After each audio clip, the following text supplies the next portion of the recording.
कई प्रशिक्षणार्थियों ने हमसे ये प्रश्न किया है कि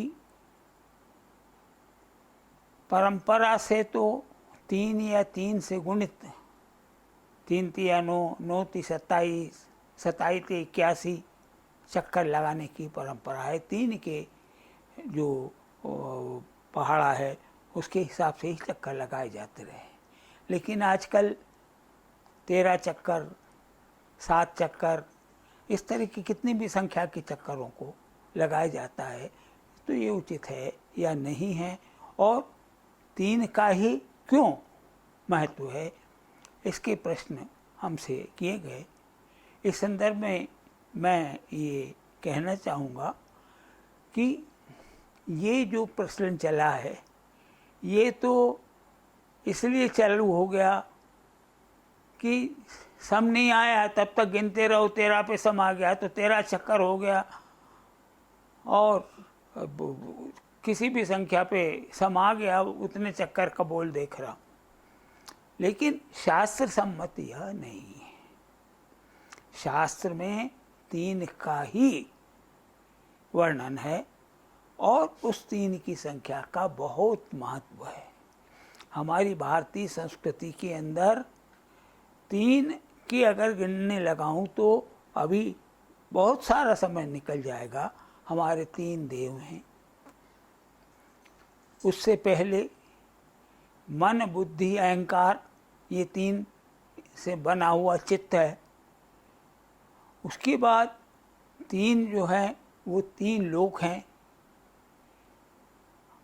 भूलोक, पाताल लोक, आकाश लोक, 3 लोक हैं। जब शपथ ली जाती है तब भी 3 बार शपथ ली जाती है।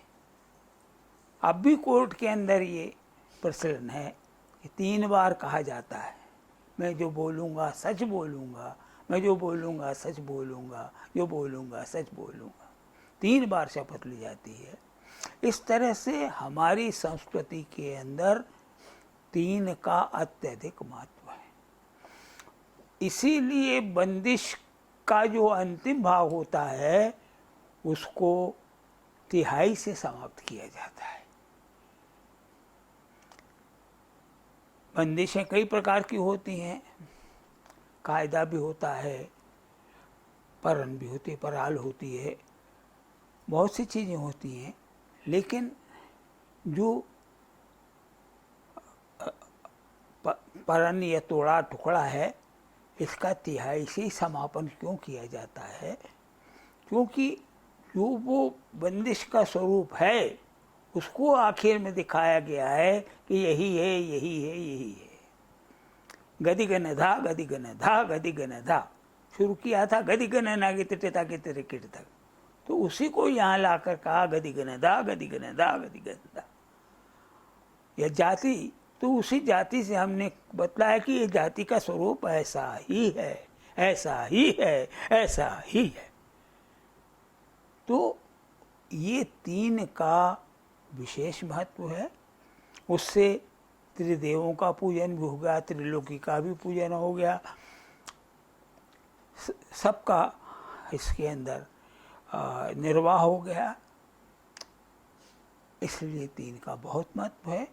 और जब भी आप लोग प्रयास करें, रचनाएं बनाएं, तो इस बात का ध्यान रखें कि वो उसकी तिहाई 3 की ही होना चाहिए, 3 से ही विभाज्यमान होना चाहिए। उसके चक्कर से लें या सादे अंगों से, लेकिन तिहाई के बोल जो है वो 3 बार ही आना चाहिए। वो 15 चक्कर और 17 चक्कर और 14 चक्कर नहीं होंगे।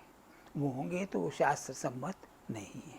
जिस तरह अभी मैंने कहा कि हमारे यहाँ 1.5 की संख्या मान्य नहीं है, तो जो आजकल प्रचलन चला है कि साहब 5.25 मात्रा और 6.5 मात्रा और 8.25 मात्रा, तो ये शास्त्र सम्मत नहीं है।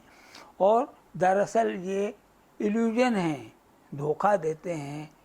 वो 5.5 नहीं बरतते, वो 11 बरतते हैं। और 5.5 कहते हैं। इसी तरह से ये जो है ये भी शास्त्र सम्मत नहीं है। कृपया इस तरह का प्रयास ना करें।